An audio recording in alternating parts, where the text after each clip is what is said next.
محترم ناظرین، السلام علیکم ورحمۃ اللہ وبرکاتہ۔ حق کے متلاشی میں آپ کا پرخلوص خیر مقدم ہے۔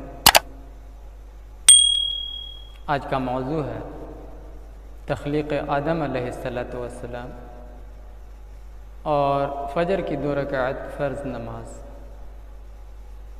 تو چلیے دیر نہ کرتے ہوئے موضوع کا آغاز کرتے ہیں۔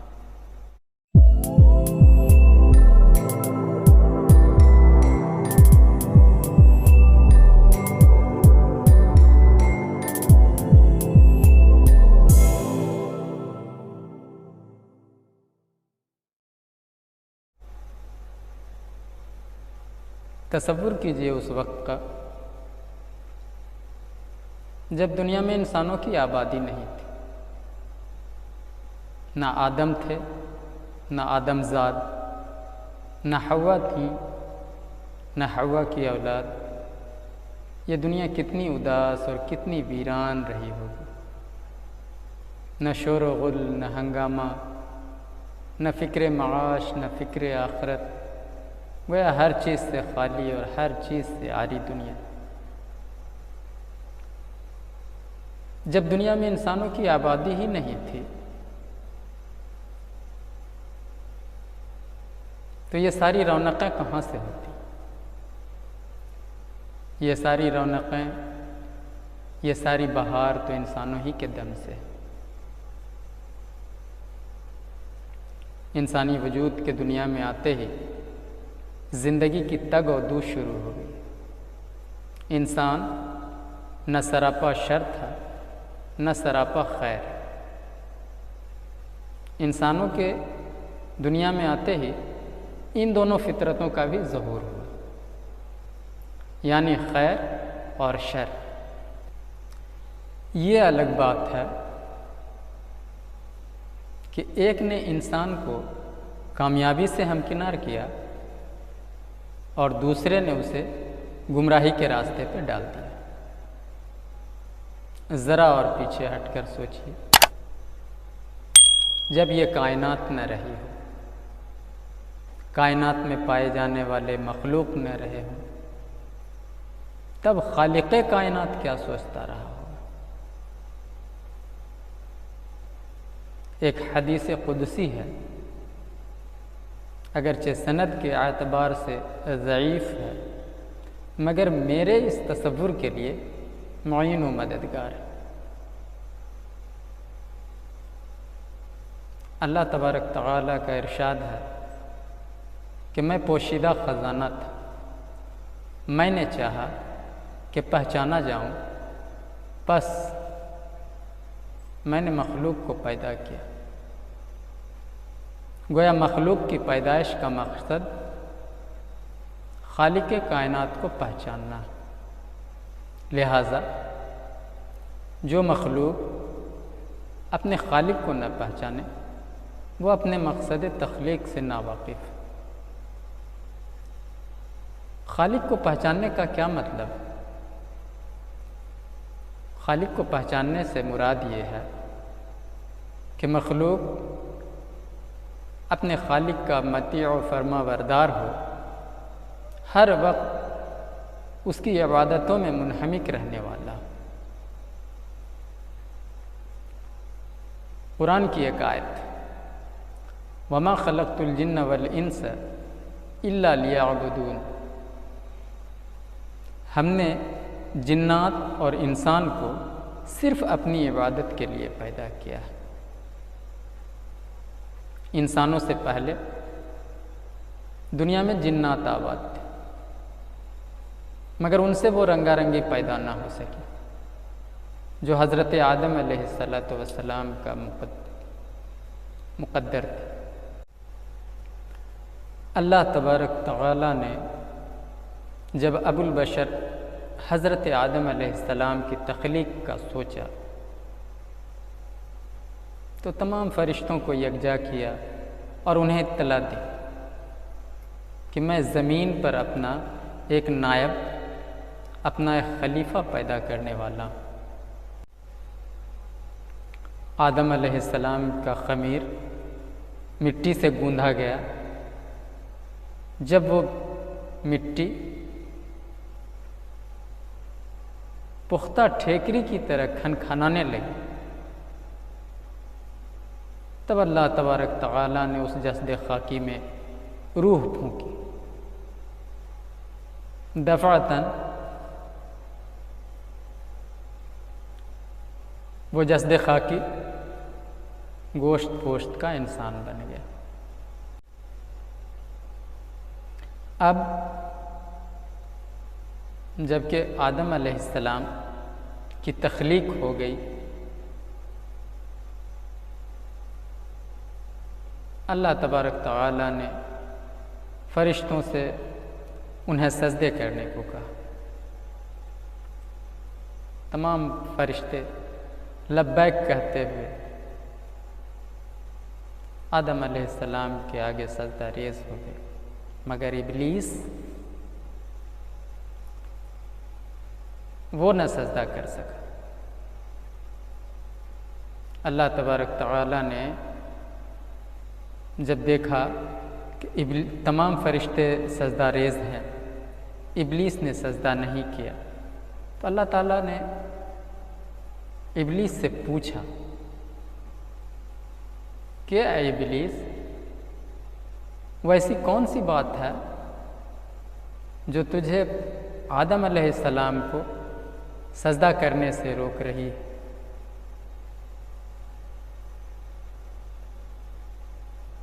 ابلیس نے عرض کیا، یا رب کائنات، میری پیدائش آگ سے ہے، جبکہ آدم علیہ السلام کی پیدائش خاک سے۔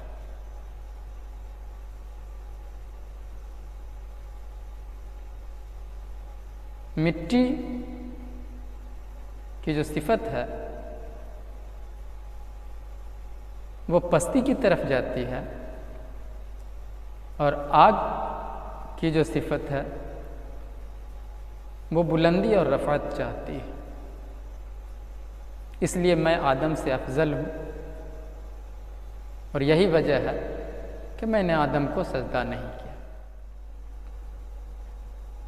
بہتر خطا کار وہ ہے جو اپنے غلطیوں پر نادم ہو اور فوری طور پر توبہ کر لے، مگر ابلیس نے بتا دیا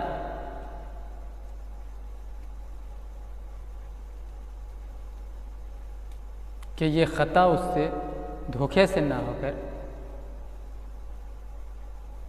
جان بوجھ کر کی گئی تھی، جو دیدہ و دانستہ طور پر ارتکاب جرم، اس پر اللہ کا عتاب نازل۔ اللہ تبارک تعالیٰ نے ابلیس کو راندہ درگاہ کر دیا، یعنی مردود کر کے جنت سے نکال دیا گیا، مگر ابلیس تو ابلیس ٹھہرا۔ اس نے اللہ تعالیٰ سے استدعا کرنا شروع کر دی کہ اے اللہ، جس آدم کی وجہ سے تو مجھے راندہ درگاہ کر رہا ہے، تو میری چند شرطیں ہیں۔ ایک تو یہ کہ قیامت تک کے لیے میری عمر دراز کر دی جائے، اور دوسری شرط یہ ہے کہ مجھے اتنی قدرت دی جائے کہ میں آدم اور آدم کے آل کو جیسے چاہوں دائیں سے بائیں سے اوپر سے نیچے سے آگے سے پیچھے سے گمراہ کر سکوں۔ اللہ تبارک تعالیٰ نے سوچا کہ میں نے اسے راندہ درگاہ تو کر ہی دیا، چونکہ اللہ تبارک تعالیٰ جو ہے بڑی حکمت والے ہیں، انہوں نے اس کی یہ شرط مان لی اور ابلیس سے کہا کہ جو میرے مخلص بندے ہوں گے وہ تیری پیروی نہ کر سکیں گے، مگر ہاں جس نے تیری پیروی کی تیرے ساتھ وہ بھی جہنم کا مستحق ہوگا۔ یہ تھا اللہ تبارک و تعالی اور ابلیس کے بیچ حجت اور دلیل کا خلاصہ۔ آئیے آگے بڑھتے ہیں۔ اب حضرت آدم علیہ السلام کو جنت میں سکونت دے دی گئی۔ حضرت آدم علیہ السلام ایک عرصے تک جنت میں زندگی بسر کرتے رہے، مگر تھے تو انسان ہی۔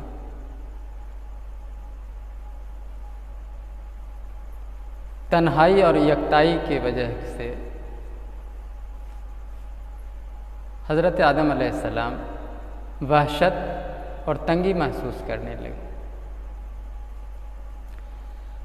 اللہ تبارک تعالی علیم و خبیر ہے، انہوں نے جان لیا کہ حضرت آدم علیہ السلام کو ایک ہمدم، ایک رفیق حیات کی ضرورت ہے۔ اللہ علیم و خبیر نے آدم علیہ السلام کے لیے ایک ہمدم و مؤنث حضرت حوا کی شکل میں پیدا فرما دیا، جسے پا کر حضرت آدم علیہ السلام کی کلفت جاتی رہی اور کافی مسرور ہوئے۔ اب اللہ تبارک تعالی نے آدم علیہ السلام اور حوا دونوں سے خطاب کرتے ہوئے فرمایا کہ جنت کے جس حصے میں چاہو قیام کرو، جنت کے جس مواضعات سے چاہو فیضیاب ہو، مگر دیکھو یہ ایک شجر ممنوع ہے، اس درخت کا پھل مت کھانا۔ اس درخت کا پھل کھانا ایسا ہے جیسے اپنے جان کے اوپر ظلم کرنا۔ اب ابلیس جو حضرت آدم علیہ السلام کا ازلی دشمن تھا، اس نے حضرت آدم علیہ السلام اور حوا کے دلوں میں گمراہی کے بیج ڈالنا شروع کر دیے۔ اس نے ان کے دلوں میں وسوسہ ڈالنا شروع کر دیا کہ یہ جو اللہ تبارک تعالی نے تمہیں منع کیا ہے کہ یہ شجر ممنوع ہے، تو یہ شجر ممنوع نہ ہو کر شجرۃ الخلد ہے، اس کا کھانا جنت کی ابدی زندگی کا ضامن ہے۔ اب آدم علیہ السلام اور حوا تو معصوم تھے ہی، وہ شیطان کے بہکاوے میں آ گئے اور جنت کے اس شجرہ ممنوع کے پھل کو کھا لیا۔ پھل کے کھاتے ہی جنت کا لباس ان کے جسموں سے اتر گیا۔ اب ان لوگوں کے شرم آرے آئی، انہوں نے درخت کے پتوں سے اپنا جسم ڈھانپنا شروع کر دیا۔ اتنے میں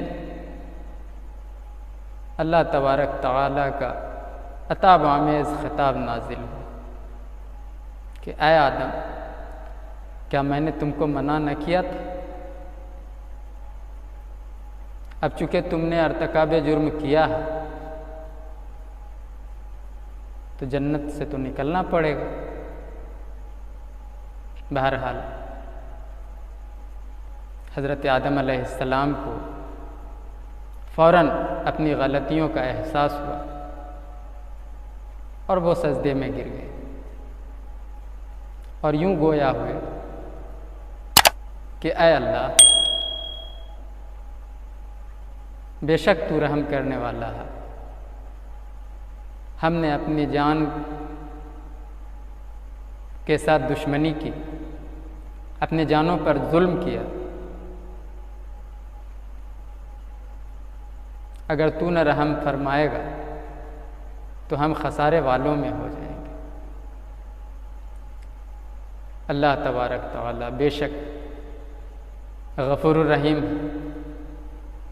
اللہ تبارک تعالیٰ نے ان کی توبہ قبول کر لی۔ علم الہی میں وہ وقت آ چکا تھا جب انہیں روئے زمین پر پہلا خلیفہ قرار دیا جائے۔ اس طرح آدم علیہ السلام اور حوا کو رات کے وقت زمین پر اتارا گیا۔ بالکل گھٹا ٹوپ اندھیری رات، کہاں جنت کا نورانی ماحول اور کہاں رات کا اندھیرا۔ یہ تو ایسا تھا جیسے کسی لکھپتی کے گھر ڈاکہ پڑ جائے۔ رات کو ڈاکہ پڑا اور صبح کو بالکل کنگال دکھ رہا۔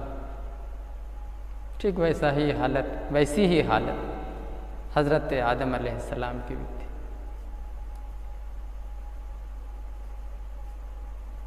جس وقت سے وہ زمین پر اتارے گئے، ہزاروں قطار روئے، خوب روئے، اتنا روئے کہ روتے روتے صبح ہو گئی۔ اندھیرا چھٹنے لگا، روشنی پھیلنے لگی۔ حضرت آدم علیہ السلام کو جنت کا سا نظارہ لگنے لگا۔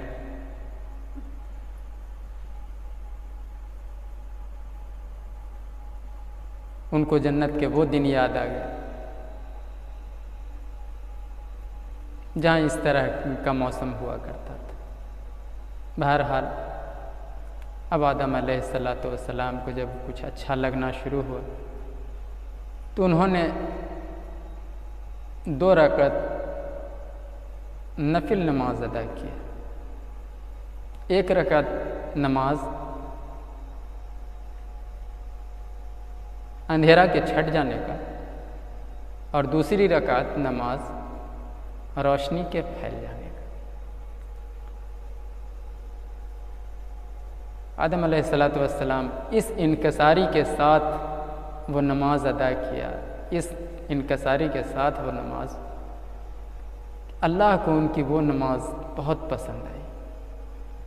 اللہ تبارک تعالیٰ نے فوراً فرمایا کہ اے آدم، یہ نماز تو میں اپنے حبیب جناب آقا محمد رسول اللہ صلی اللہ علیہ وسلم اور ان کی امت کو تحفے کی شکل میں دوں گا اور ان پر فرض کر دوں گا۔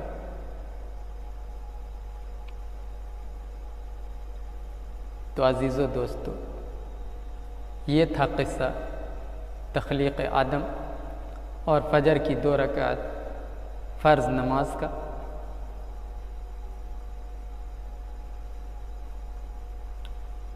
زیادہ سے زیادہ شیئر کریں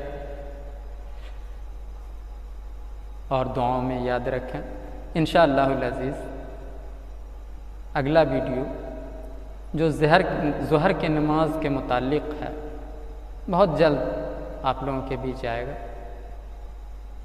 جتنا ہو سکے اس ویڈیو کو شیئر کریں، بے شک اللہ ہدایت دینے والا ہے اور اجر و ثواب دینے والا ہے۔ وآخر الدعوانا ان الحمد للہ رب العالمین۔